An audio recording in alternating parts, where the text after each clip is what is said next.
Alright, so malam ni kita akan belajar cara untuk menjawab soalan KBAT sejarah. Alright, so first kita tengok cara macam mana kita nak kenal pasti soalan tu adalah soalan KBAT. Okay, selalunya, alright, kalau kita buat latihan ke apa ke, maybe dekat tepi soalan tu adalah soalan yang ditulis KBAT tepi tu kan. It means macam kalau dalam exam ke apa, okay, first, macam mana kita nak tahu soalan tu soalan KBAT? Selalunya soalan KBAT ni, dia soalan yang melangkaui buku teks.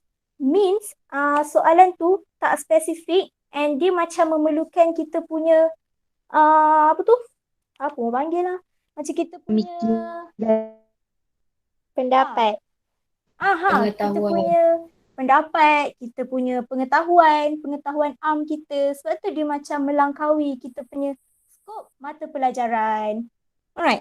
Next adalah stimulus. Stimulus ni macam merupakan satu situation baru yang macam kita tak biasalah bagi kita kan. Macam tadi kan korang cakap kan, macam pandangan like apa benda semua macam tu kan.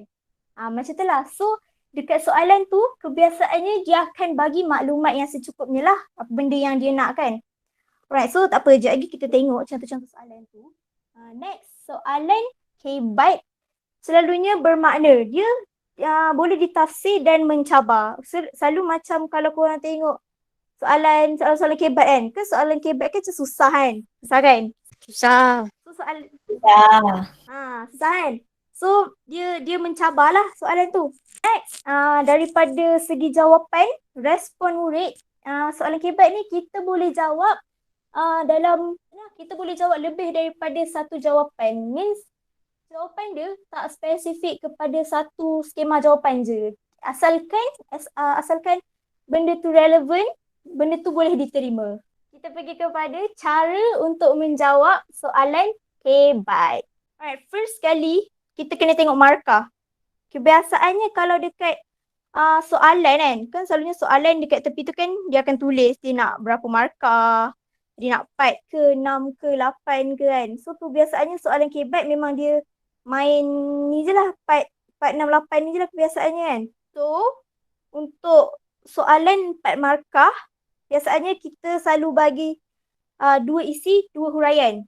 Boleh juga kalau kita nak bagi 4 isi, tapi lagi bagus dan lagi elok kalau kita letak sekali dengan huraian dekat yang 4 markah ni. Macam tu. Alright. Lepas tu kalau yang 6 markah pula, kita boleh letak isi, 2 huraian dan 2 contoh. Macam tu lah. So maknanya kita bagi point, kita bagi dia punya huraian untuk melengkapkan isi tu. Lepas tu kita sertakan sekali dengan contoh. Tak pun, kalau tak nak letak 2 isi, 2 huraian, 2 contoh tu, korang boleh je letak 3 isi, 3 huraian. Tak pun nak letak 6 isi pun boleh je. Tapi macam kalau nak lagi sedap lah jawapan tu, better lah guna yang ada huraian tu. Yang ada huraian, yang ada contoh tu kan. Jadi boleh dapat, taklah dapat extra marks. Maybe jawapan tu lagi duduk lah macam tu. Lepas tu, kalau soalan 8 markah pula, selalunya kita boleh letak 3 isi, 3 huraian, 2 contoh.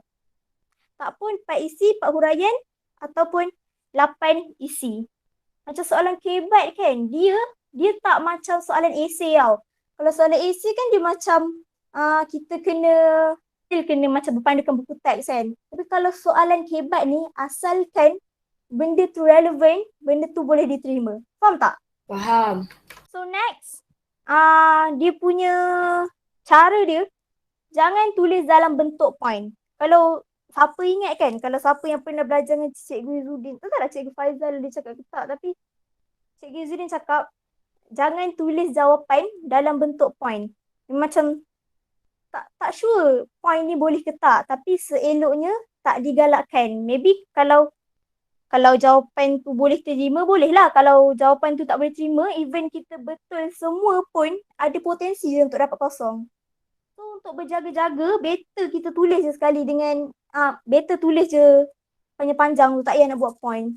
Lepas tu kita garis kata kunci. Lepas kita garis kata kunci, kita tafsir kehendak soalan tu nak apa kan.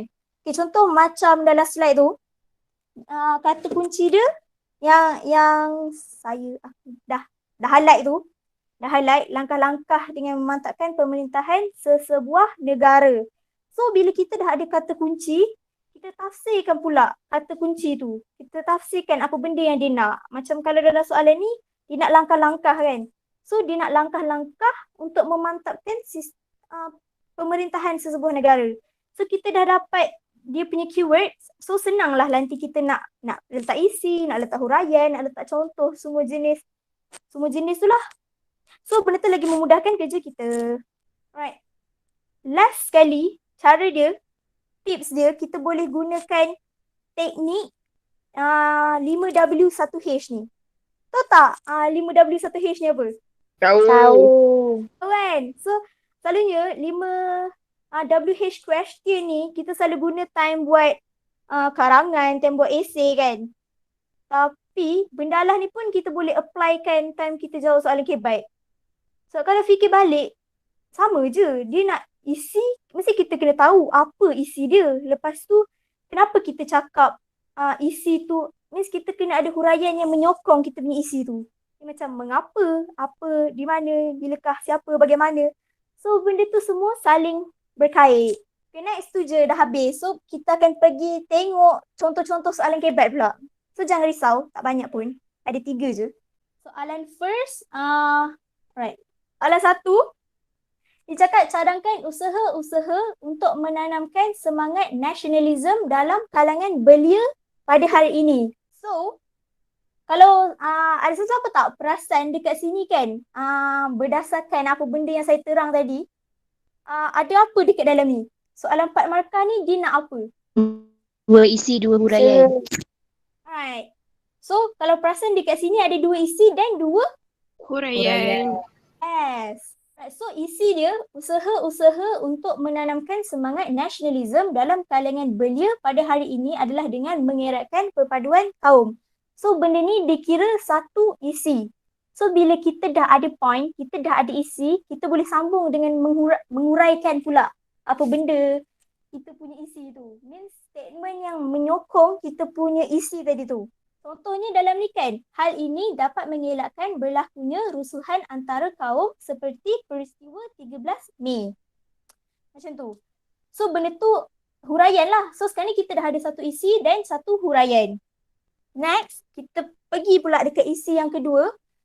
Selain itu, kita hendaklah mengutamakan mata pelajaran sejarah dalam kehidupan. So, ini satu lagi kita punya statement. Satu lagi point kita. Satu lagi usaha kita. So, kita sokong lagi kita punya isi tadi dengan huraian dia, iaitu dengan berbuat demikian, kita dapat mengelakkan daripada kesilapan masa lampau berulang kembali. So, itu dia punya huraian. Right, tadi soalan 4 markah, sekarang ni soalan 6 markah. So, kalau dekat soalan 6 markah ni pula dia ada apa? Isi huraian contoh. Alright, dia ada isi, dia ada huraian, dia ada contoh. So, dia ada 2 isi, dia ada 2 huraian dengan dia ada 2 contoh kan.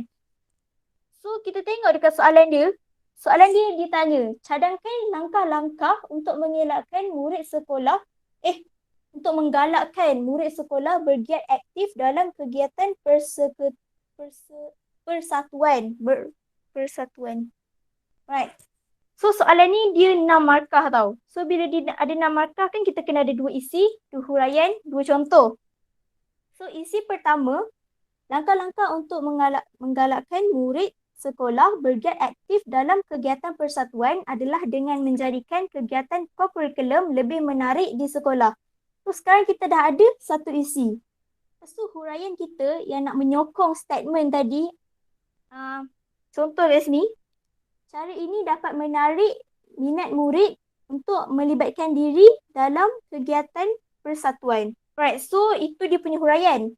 Contoh dia pula yang nak mengukuhkan lagi statement kita tadi tu. Contohnya, mengadakan lawatan sambil belajar seperti di Muzium Negara.